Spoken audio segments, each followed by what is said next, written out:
विद्यार्थी मित्रांनो नमस्कार.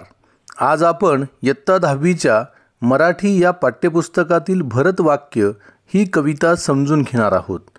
केकावली या काव्यग्रंथाची समाप्ती करताना उपसंहार म्हणून भरतवाक्य ही काव्यरचना कविश्रेष्ठ मोरोपंतांनी लिहिली आहे. या कवितेतून गुणवान व चारित्र्यवान माणसांच्या संगतीत सदैव राहावे असा मोलाचा संदेश आपणास दिला आहे. पंडित कवी मोरोपंत यांचा परिचय. पंडित कवी मोरोपंत यांनी काव्य, नाटक, व्याकरण, अलंकारादी शिकून न्याय व वेदांत यांचे अध्ययन केले आहे. त्यांनी विपुल काव्यरचना केली असून 268 काव्यकृती त्यांच्या नावावर आहेत. त्यापैकी आर्याभारत, केकावली, मंत्र भागवत, मंत्र रामायण, श्रीकृष्ण विजय व हरिवंश या रचना प्रसिद्ध आहेत. केकावली. केका म्हणजे मोराचा टाहो, आवली म्हणजे ओळ, केकावली म्हणजे सततचा टाहो. मोरोपंतांच्या कविता रचनेच्या छंदाला केकावली असे म्हणतात. विद्यार्थी मित्रांनो, कवितेचा भावार्थ समजून घेण्यापूर्वी आपण भरतवाक्य या कवितेच्या श्रवण सुखाचा आनंद घेऊया. पिंपरी चिंचवड, पुणे परिसरातील नव्या आघाडीच्या गायिका शर्मिला शिंदे यांच्या सुमधुर आवाजातून आपण भरतवाक्य ही रचना ऐकूया. तबला साथ आहे श्री निलेश शिंदे यांची. निवेदन नाना शिवले. व्हिडिओ निर्मिती आणि संकल्पना नाना शिवले व प्रवीण मुंढे. चला तर मग ऐकूया भरतवाक्य ही कविता शर्मिला शिंदे यांच्या सुमधुर आवाजात. सुसंगती सदा घडो, सुजन वाक्य कानी पडो, कलंक मतीचा झडो, विषय सर्वथा नावडो, सदंघ्री कमळी दडो, मुरडिता हटाने अडो, वियोग घडता रडो, मन भवत चरित्री जडो, न निश्चय कधी ढळो, कुजन विघ्न बाधा टळो, न चित्त भजनी चळो, मती सदुक्त मार्गी वळो, स्वतत्व हृदया कळो, दुरभिमान सारा गळो, पुन्हा न मन हे मळो, दुरित आत्मबोधे जळो, मुखी हरि वसो तुझी कुशल धाम नामावली, क्षणात पुरवी लजी सकल कामना मावली, कृपा करिषि तू जगत्रय निवास दासावरी, तशी प्रगट हे निजा श्रित जना सदा सावरी.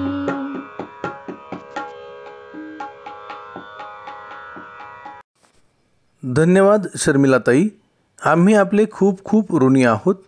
विद्यार्थी मित्रांनो, आता आपण कवितेतील प्रत्येक ओळींचा अर्थ समजून घेऊया. चारित्र्यसंपन्न, गुणसंपन्न होण्यासाठी मोलाचा उपदेश करताना कवी मोरोपंत म्हणतात, सुसंगती सदा घडो, सुजन वाक्य कानी पडो. सुसंगती म्हणजे चांगल्या माणसांची संगत, सोबत, सहवास. सुजन वाक्य म्हणजे सुवचन, सुविचार, चांगले शब्द. सुसंगती सदा घडो म्हणजे मला नेहमी सज्जनांची संगत लाभावी.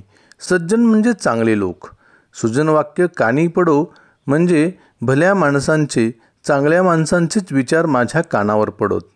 विद्यार्थी मित्रांनो, कुणालाही वाईट गोष्टींची भुरळ पटकन पडते, त्याकडे मन आकर्षित होते. चांगल्या गोष्टी अंगवळणी पडण्यास, आचरणात आणण्यास वेळ लागतो. पण आयुष्यात यशस्वी व्हायचे असेल तर चांगल्या गोष्टींचीच कास धरली पाहिजे. त्यासाठी महत्त्वाची असते संगत. आपण ज्या प्रकारच्या माणसांच्या संगतीत असतो त्यांच्यासारखेच आचार आणि विचार आपले बनतात आणि आपणही तसेच घडतो. म्हणून चांगल्याच माणसाच्या संगतीत, सहवासात आपण राहावे, म्हणजे तसेच विचार आपल्या कानावर पडतात आणि आपण घडतो. कलंक मतीचा झडो विषय सर्वथा नावडो. कलंक म्हणजे डाग, वाईट विचार. मती म्हणजे बुद्धी, झडो म्हणजे झडून जाऊ, निघून जाऊ. या ओळींचा अर्थ असा: मनातील वाईट दुष्ट विचार, पापदोष झडून जाऊ, नष्ट हो, बुद्धी शुद्ध व्हावी. विषय म्हणजे मोह, कामवासना, वाईट इच्छा. विषय सर्वथा नावडो म्हणजे कोणत्याही वाईट गोष्टींचा मोह, वाईट इच्छा यांचा मला वीट येवो, त्या कधीही न आवडो. सदंग्री कमळी दडो मुरडिता हटाने अडो. सदंग्री म्हणजे सज्जनांचे पाय, चरण. कमळी म्हणजे कमळ फुलात. दडो म्हणजे लपावा. सदंग्री कमळी म्हणजे साधू संतांचे कमळासारखे निर्मळ व कोमल चरण. सदंग्री कमळी दडो म्हणजे साधू संतांच्या कमळासारख्या निर्मळ व कोमल अशा चरणांचा आसरा माझ्या मनाला मिळो. मुरडिता म्हणजे मागे वळताना. हटाणे म्हणजे आग्रहाने हट्टाने. अडो म्हणजे अडकून राहू. अशा सज्जन व्यक्तींच्या चरणांपासून माझे मन भरकटू लागले तर ते निश्चयाने तिथेच अडकून राहू दे. वियोग घडता रडो मन भवचरित्री जडो. वियोग म्हणजे विरह. भवचरित्र म्हणजे संसार धर्म, सज्जनांचे चरित्र. जडो म्हणजे जडावा, लागून राहू. वियोग घडता रडो म्हणजे संतचरणांचा, सज्जन व्यक्तीचा वियोग, विरह झालाच तर मी रडावे, अगदी पोटभर रडावे. मन भवचरित्री जडो म्हणजे माझे मन संतचरित्रांच्या पवित्र कथेत म्हणजे विचारात नेहमी रंगून जावे. इथे एक उदाहरण देता येईल. भुंगा जसा कमळात अडकतो, सुगंधाने धुंद होऊन निग्रहाने हटत नाही. जर कमळाचा विरह झाला तर तो रडतो, दुःखी होतो. कमळातील मधुसेवन करणाऱ्या भुंग्याप्रमाणे माझे मन सज्जनाच्या चरणाशी गुंतो, माझे मन भक्तिमार्गात जडून राहू दे. न निश्चय कधी ढळो कुजन विघ्न बाधा टळो. न ढळो म्हणजे ढळू नये. न निश्चय कधी ढळो या ओळीचा अर्थ: माझे मन कधीही डळमळीत होऊ नये. चांगली गोष्ट करण्याचा विचार मनात आला तर त्यापासून मी परावृत्त होऊ नये. कुजन म्हणजे वाईट माणूस. विघ्न बाधा, विघ्न म्हणजे अडचण आणि बाधा म्हणजे लागण. विघ्न बाधा म्हणजे अडचणींची लागण, व्यत्यय. टळो म्हणजे टळून जाओ, निघून जाऊ. कुजन विघ्न बाधा टळो म्हणजे वाईट माणसामुळे आलेले विघ्न टळून जाऊ दे. त्यांच्या अडचणींची बाधा आपल्याला होऊ नये. म्हणजेच एखादे कार्य करताना प्रलोभने मार्गात आली तरी माझ्या मनातील निश्चय बदलू नये. दृढ निर्धार कधीही ढळू देऊ नये. दुष्टांनी केलेल्या विघ्नांचा उपद्रव दूर होवो. न चित्त भजनी चळो मती सदुक्त मार्गी वळो. चित्त म्हणजे मन, अंतकरण. भजनी म्हणजे भजनात. न चळो म्हणजे विचलित होऊ नये, दुर्लक्ष होऊ नये. सदुक्त मार्गी म्हणजे सज्जनांनी सांगितलेला मार्ग, चांगला जीवनमार्ग. वळो म्हणजे वळावी. या ओळींचा अर्थ असा: परमेश्वराचे नामस्मरण करताना मन चंचल होऊ नये. मती सदुक्त मार्गी वळो म्हणजे माझे चित्त सज्जनांच्या भजनात राहू दे. साधू संतांनी दाखवलेल्या मार्गाकडे अंतकरण लागू दे, वळू दे. स्वतत्व हृदया कळो दुरभिमान सारा गळो. स्वतत्व म्हणजे स्वतःची ओळख, आत्मज्ञान. हृदयाला म्हणजे मनाला. कळो म्हणजे कळावा, समजावा. स्वतत्व हृदया कळो म्हणजे हृदयाला आत्मज्ञान व्हावे, स्वतःची ओळख व्हावी, आत्मविश्वास वाढू दे. दुरभिमान म्हणजे खोटा अभिमान. गळो म्हणजे नाहीसा हो. दुरभिमान सारा गळो म्हणजे खोटा अभिमान साफ नाहीसा हो. म्हणजेच प्रत्येकाला स्वतःची ओळख झाली पाहिजे, स्वतःची क्षमता ओळखता आली पाहिजे. चांगले वाईट, योग्य अयोग्य याची पारख करता यायला पाहिजे.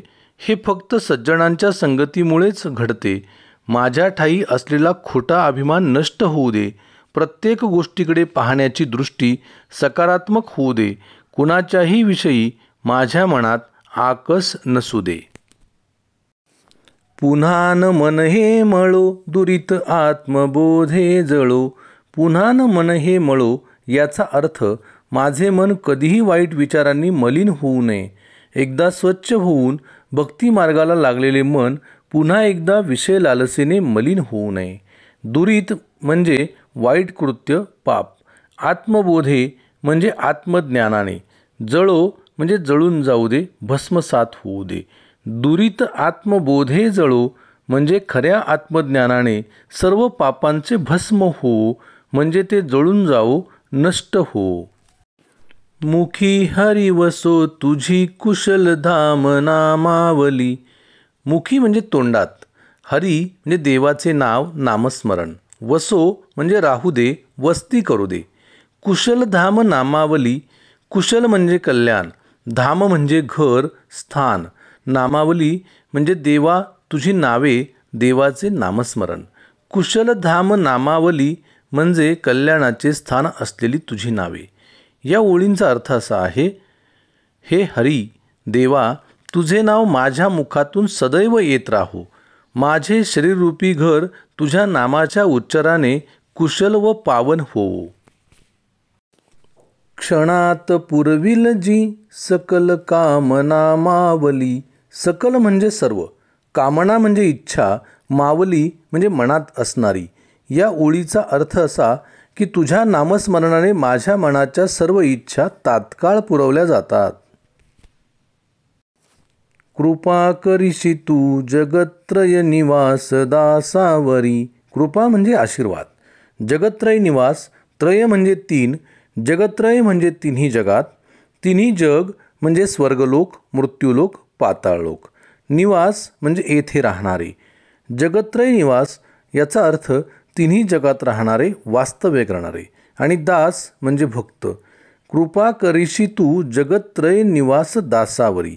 हे देवा, जशी कृपा तू तिन्ही जगात असलेल्या भक्तांवर करतोस, तशी प्रगट हे निजाश्रित जना सदा सावरी.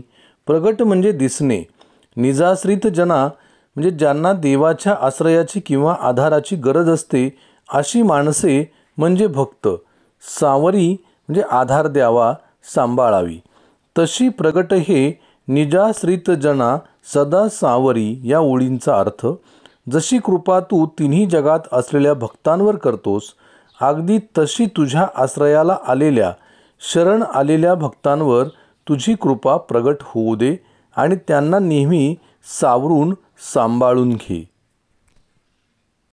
विद्यार्थी मित्रांनो, आपण या कवितेचा भावार्थ समजून घेतला आणि या कवितेच्या श्रवण सुखाचा आनंदही घेतला.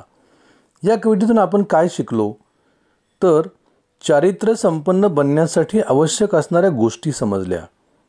म्हणजे सुसंगतीत राहावे, सुविचार ऐकावे, बुद्धीचा कलंक झडावा, या गोष्टी आपल्याला चारित्र्य संपन्न बनण्यासाठी आवश्यक आहेत. त्याचबरोबर चारित्र्य संपन्न बनण्यासाठी कोणत्या गोष्टी टाळल्या पाहिजेत तर विषय वासना नको, दुरभिमान नसावा आणि निश्चय ढळू नये, या गोष्टी आपण टाळल्या पाहिजेत हेही शिकलो. कवींनी मनाला करायला सांगितलेल्या क्रिया कोणत्या की ज्या आपल्याला या कवितेतून समजल्या. 1. सज्जनांच्या चरणकमलांशी दडू दे. 2. तिथेच हट्टाने अडू दे. 3. तिथून वियोग झाल्यास रडू दे. आणि 4. त्यांच्या चरित्रकथांकडे आकर्षित होऊ दे. त्याचबरोबर आत्मज्ञानामुळे प्राप्त होणाऱ्या गोष्टी आपल्या लक्षात आल्या. त्या म्हणजे 1. खोटा अभिमान गळून जाईल आणि 2. सर्व पापे नष्ट होतील. आपले मन वाईट गोष्टींकडे वळू नये म्हणून करायच्या गोष्टी या देखील आपल्या लक्षात आल्या. 1. मन भवचरित्रावर जडवावे. 2. मनातील निश्चय ढळू देऊ नये. 3. भजन करताना मन विचलित होऊ नये. आणि 4. मन मलिन होऊ देऊ नये. आणखी महत्त्वाचे जे या कवितेतून आपल्याला शिकायला मिळाले. 1. कुमार्ग म्हणजे वाईट मार्ग सोडून चांगल्या मार्गावर बुद्धी वळवावी. 2. सत्कार्य करावे. 3. दृढ केलेला निर्धार म्हणजे निश्चय कधीही विचलित होऊ नये. 4. स्वतत्व मनोमन ओळखावे म्हणजे स्वतःला ओळखावे. 5. खोटा अभिमान अजिबात बाळगू नये. 6. आपले मन वाईट विचारांनी मलिन भ्रष्ट करू नये. 7. मन शुद्ध करावे. 8. सर्व अयोग्य गोष्टी जाळून टाकाव्यात. या गोष्टी आपणास शिकायला मिळाल्या. भरतवाक्य या कवितेसंबंधी काही महत्त्वाचे मुद्दे आता आपण समजून घेऊ, ज्यामुळे या कवितेवर आधारित काही कृती आपल्याला सोडवता येतात. प्रस्तुत कवितेचे कवी मोरोपंत. कवितेचा काव्यसंग्रह केकावली. कवितेचा विषय सज्जन माणसाच्या संगतीचे महत्त्व. कवितेतून व्यक्त होणारा स्थायी भाव सज्जन माणसाच्या सहवासात राहणे सुखकारक असते. कवितेची लेखन वैशिष्ट्ये. कवितेची चाल कर्णमधुर आहे. कर्णमधुर चालीमुळे ही कविता गुणगुणत राहावीशी वाटते. या कवितेत सुजन वाक्य, सधंग्री कमळी, कुजन विघ्न बाधा, सदुक्त मार्गी, स्वतत्व, कुशलधाम नामावली यासारखे संस्कृत प्रचूर शब्द आहेत. अशा शब्दांनी भारदस्तपणा येतो. त्याचबरोबर घडो, पडो, जडो, मुरडिता, हटाने, ढळो यासारखे अस्सल मराठी शब्दही या कवितेत आढळतात. भाषा आवाहक आहे. यमक प्रधानता असल्यामुळे सुंदर लय व खटकेबाज नादमयता निर्माण झाली आहे. कवितेची मध्यवर्ती कल्पना. काय आहे या कवितेची मध्यवर्ती कल्पना? माणसाने नेहमी सज्जन माणसांच्या संगतीत राहावे. सुवचनांमध्ये सांगितलेले विचार अंगीकारावेत आणि त्यानुसार वागावे. खोटा अभिमान न बाळगता व मोहाला बळी न पडता सत्कर्म करून भक्तिमार्गाचा अवलंब करावा. हा मोरोपंतांनी केलेला उपदेश कवितेच्या केंद्रस्थानी आहे. या कवितेतून व्यक्त होणारा विचार काय आहे? माणसाने सतत परमेश्वराचे नामस्मरण करावे. दुराभिमान, गर्विष्ठपणा, वाईट विचार आपल्या मनातून नष्ट झाले पाहिजेत. चांगल्या विचारांचे वळण लागावे. चांगले वागणे म्हणजे काय हे समजून घेण्यासाठी सदैव सज्जनांच्या संगतीत राहावे. लोकांनी सज्जनांचे वागणे, बोलणे, त्यांचे विचार अंगीकारावेत. हा विचार या कवितेत मांडला आहे. या कवितेतून मिळणारा संदेश. नेहमी संत सज्जनांच्या संगतीत राहावे. त्यांच्या सहवासामुळे चांगले वागण्याचे दर्शन घडते. त्यांच्याप्रमाणे वागण्याची प्रेरणा मिळते. त्यांचे विचार आपण अंगीकारू लागतो. नेहमी देवाचे नामस्मरण करीत राहावे, म्हणजे वाईट कल्पना, वाईट विचार आपल्या मनाला शिवत नाहीत. कृतीपत्रिकेतील प्रश्न क्रमांक 2A यासाठी पुढील कृती विचारली जाते. प्रश्न: पुढील ओळींचे रसग्रहण तुमच्या शब्दात लिहा. कवितेतील ओळ दिली जाते, त्याचे आशय सौंदर्य, काव्य सौंदर्य आणि भाषिक वैशिष्ट्ये लिहायचे असते. ते कसे लिहायचे याचे उदाहरण पुढे दिले आहे. ओळ: सुसंगती सदा घडो, सुजन वाक्य कानी पडो. आशय सौंदर्य: केकावली या काव्यग्रंथाची समाप्ती करताना उपसंहार म्हणून भरतवाक्य ही काव्यरचना कवी मोरोपंतांनी लिहिली आहे. आपल्या मनातील दुर्गुण जाऊन सद्गुण कोणते व ते कसे अंगीकारावे याबद्दल देवाकडे आर्त प्रार्थना केली आहे. सुसंगती सदा घडो, सुजन वाक्य कानी पडो या ओळीचे काव्य सौंदर्य. सुसंगती म्हणजे चांगल्या सज्जन व्यक्तीची मैत्री होय. गुणवान व चारित्र्यवान माणसांच्या संगतीत सदैव राहावे, म्हणजे आपली आत्मिक प्रगती होते, ज्ञानप्राप्ती होते. असा आशय वरील ओळींमध्ये व्यक्त झाला आहे. सुजन वाक्य म्हणजे सुविचारांची धारणा जर केली तर मन निर्मळ व प्रेमळ होते, असाही सल्ला त्यांनी जनसामान्यांना दिला आहे. सुसंगती सदा घडो, सुजन वाक्य कानी पडो या ओळीची भाषिक वैशिष्ट्ये. प्रस्तुत ओळीमध्ये सामान्य माणसांना परमार्थाची आवड लागावी म्हणून कसे वागावे याचे नियम सांगितले आहेत. साधकाला चारित्र्य संपन्न होण्यासाठी उपदेश केला आहे. भाषा साधी, सोपी व आवाहक असल्यामुळे हृदयाला भिडते. घडो, जडो या यमक प्रधान क्रियापदांमुळे कवितेला सुंदर लय व नाद प्राप्त झाला आहे. विद्यार्थी मित्रांनो, आपण कवितेचा भावार्थ समजून घेतला. प्रसिद्ध गायिका शर्मिला शिंदे यांच्या सुमधुर आवाजातून कवितेच्या श्रवणसुखाचा आनंदही घेतला. कसे वागावे जगावे याविषयी मार्गदर्शन मिळाले. कवितेचे रसग्रहण, महत्त्वाचे मुद्दे आपण पाहिले. आता पुढे स्वाध्याय दिला आहे, तो तुम्ही आपल्या वहीत सोडवा. स्वाध्याय कृती 1 आकलन 1 आकृती पूर्ण करा. चारित्र्य संपन्न बनण्यासाठी आवश्यक असणाऱ्या गोष्टी, चारित्र्य संपन्न बनण्यासाठी टाळल्या पाहिजेत अशा गोष्टी. पुढे चौकटी आहेत, त्यात उत्तर लिहा. 2 कवींनी मनाला करायला सांगितलेल्या क्रिया. 3 आत्मज्ञानामुळे प्राप्त होणाऱ्या गोष्टी. कृती 2 आकलन 1 आकृती पूर्ण करा. मन वाईट गोष्टींकडे वळू नये म्हणून करायच्या गोष्टी. 2 पुढील गोष्टींच्या बाबतीत कवी परमेश्वराजवळ कोणती विनंती करतात ते लिहा. डाव्या बाजूला गोष्टी दिलेल्या आहेत, उजव्या बाजूला विनंती, त्यामध्ये तुम्हाला उत्तर लिहायचे आहे. गोष्टी 1 निश्चय, 2 चित्त, 3 दुरभिमान, 4 मन. पुढील ओळींचा तुम्हाला समजलेला अर्थ लिहा. 1 मती सदुक्त मार्गी वळो, 2 न निश्चय कधी ढळो. कृती 3 दिलेल्या ओळीचा सरळ अर्थ तुमच्या शब्दात लिहा. स्वतत्व हृदया कळो, दुरभिमान सारा गळो, पुन्हा न मन हे मळो, दुरित आत्मबोधे जळो. कृती 4 भावसौंदर्य. कृपा करीशी तू जगत्रय निवास दासावरी, तशी प्रगट हे निजाश्रित जना सदा सावरी. या काव्यपंक्तीतील भावसौंदर्य स्पष्ट करा. कृती पत्रिकेतील प्रश्न 2 आ. प्रश्न पुढील कवितेसंबंधी त्याखाली दिलेल्या मुद्द्यांच्या आधारे कृती सोडवा. कविता भरतवाक्य. 1 प्रस्तुत कवितेचे कवी. 2 कवितेचा काव्यसंग्रह. 3 कवितेतून मिळणारा संदेश. विद्यार्थी मित्रांनो, आपण हा व्हिडिओ ऐकलात, पाहिलात त्याबद्दल खूप खूप धन्यवाद.